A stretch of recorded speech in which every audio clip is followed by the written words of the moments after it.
Abşeron ilə yenidən başla layihəmizin ikinci qalibinin evindəyik. Bu dəfə də məqsədimiz sadəcə otağı dəyişdirmək deyil, həm də uşağın və ailənin həyatına yeni nəfəs gətirməkdir. Süleyman bəy, bu evin təmiri və dizaynı ilə bağlı hansı ideyalarınızı reallaşdırmağı düşünürsünüz? Qalibimizlə görüşək, mənzilimizlə tanış olaq, qalibimizin fikirlərini alaq və əlimizdən gələn yardımı peşəkar dəstəyi olaraq onlara göstərməyə çalışaq.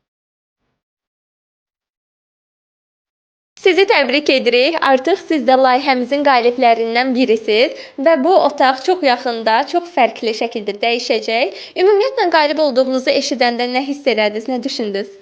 İlk öncə çox sevindim.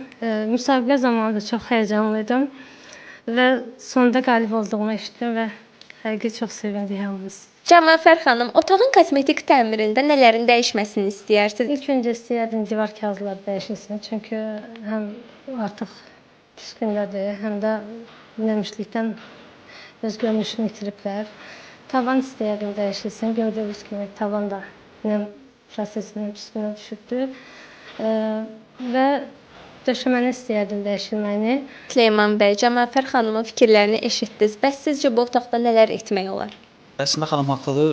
Bütün pozisiyalarda mən deyərdim. Döşəməyə biz nəzərdə tutmuşuq. Döşəmə örtüyünü dəyişmək, divarlarda divar kağızlarını dəyişəcəyik və tavanda olan nəmirlikləri də yəni maksimal dərəcədə biz həll etməyə çalışacağıq.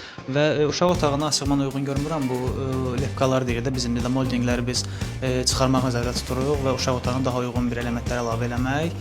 Bir də sizə əsas sualım olacaq, rənglər falan, necə bir rənglər istəyirsiniz, hansı istiqamətə getməyimizi istəyirsiniz, sizin fikirlərinizi almaq istəyirəm və özüm də müəyyən olaraq əlavələr eləməklə həyata keçirmək formada. Oğlan uşağı olduğuna görə biraz daha məsələn durğun rənglər ki, məsələn mavi rəngdir, zərrisiz olan rənglərdir. Korичневый rəng tonları belə istəyərdim. Bütün fikirlərlə yəqin ki, razılaşdıq.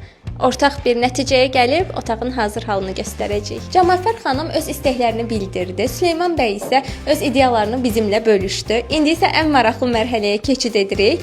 Təmir materiallarını və mebelləri almaq üçün Abşeron Ticarət Mərkəzinə yollanırıq.